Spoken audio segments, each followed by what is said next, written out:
An estimated $600 million flows through a single race weekend in Japan. Not over a season, not over a year. One weekend. And most people watching from their couch have absolutely no idea where it goes. Suzuka Circuit, located in Mie Prefecture, Japan.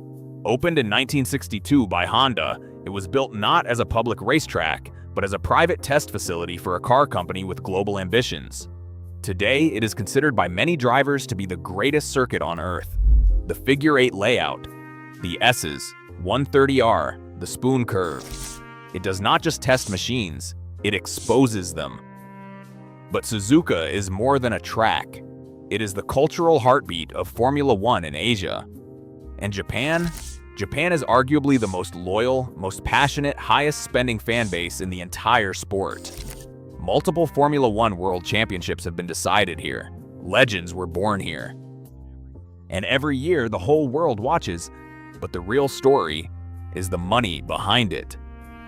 Running a Formula One Grand Prix is not like hosting a concert. It is closer to deploying a small city for one weekend. According to industry estimates, hosting fees paid to Formula One management, the commercial rights holder, run anywhere between $30 million and $70 million per year for established races. Suzuka, with its historic status and massive attendance, sits firmly at the premium end of that range. Then add infrastructure. Paddock upgrades, medical facilities, tens of thousands of marshals and security personnel and hospitality structures built and torn down in a week. Conservatively, the total cost of staging the Japanese Grand Prix is estimated at well over $100 million per edition. To put that in perspective, that is more than the entire annual player salary budget of many top division football clubs in Europe. One race, one weekend, 9 figures. So who pays for it? And more importantly, who profits? The Japanese Grand Prix sells out consistently. Over 250,000 spectators fill Suzuka across the race weekend. Tickets prices range from a few $100s to well over $2,000 for grandstand access and hospitality packages. Ticket revenue alone is estimated to generate somewhere between $40 million and $60 million per event. But that is just the start. Sponsorship in Japan is on a completely different level. This is the home market of Honda, an engine supplier and strategic partner to Formula One's current dominant force, Red Bull Racing. When Honda activates at Suzuka, it is not placing a logo. It is running a full national campaign in front of the most engaged audience in Japanese motorsport history.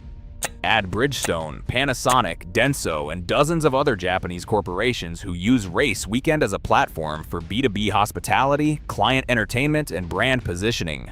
And then there is television. Formula One holds broadcast rights agreements across more than 200 territories. Japan's domestic deal alone is understood to be worth tens of millions annually. Every race, every lap, every podium adds licensing value to that global rights package. When you add tickets, sponsorship, hospitality, broadcast, and merchandise, the Japanese Grand Prix doesn't just break even, it is one of the most commercially valuable weekends on the Formula One calendar. The 10 Formula One teams are not spectators to this financial machine, they are participants in it. Every race weekend is, commercially speaking, an activation event. Sponsors who pay tens of millions per season for their logo on a car are watching closely, because exposure value is tracked, measured, and invoiced. According to sports marketing analysts, a podium finish in Japan, with its massive global audience and fanatical domestic fan base, can generate estimated media exposure worth between $5 and $20 million in equivalent advertising value in a single afternoon. For Honda-backed teams racing in Japan, the multiplier is even higher. The home crowd, the national pride, the history.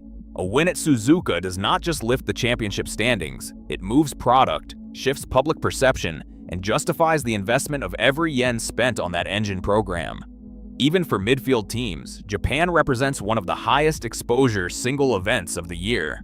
One good weekend in Japan can be worth more than a dozen average race results elsewhere.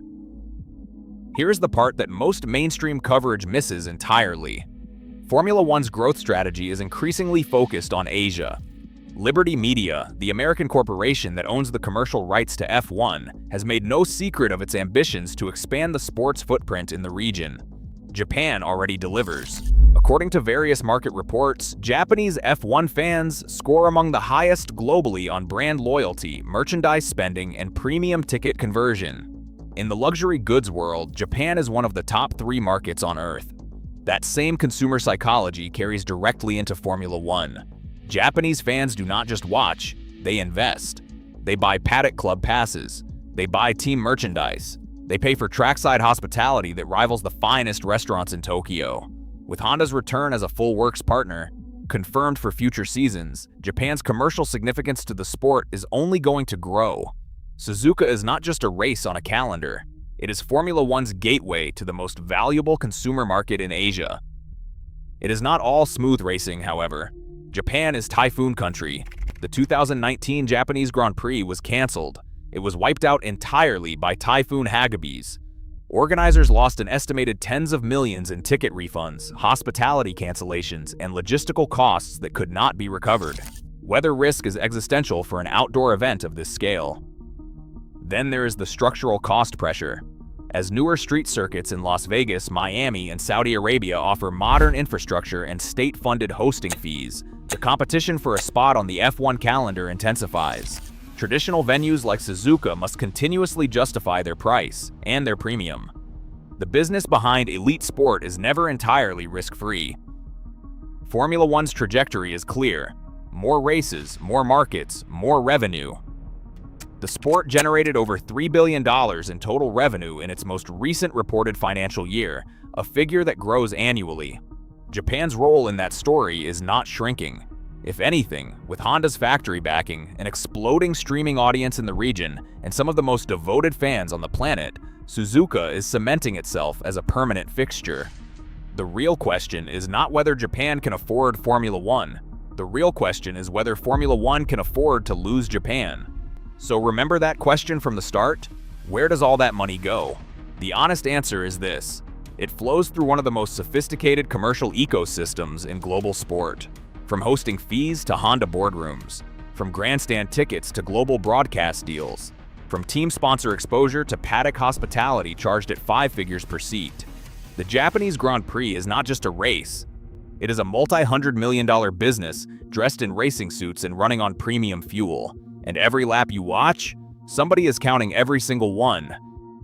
Did you know that getting into Formula One properly as a sponsor, an owner, or even a paddock guest requires serious millions? Check out our video on how you can only really enter Formula One as a millionaire.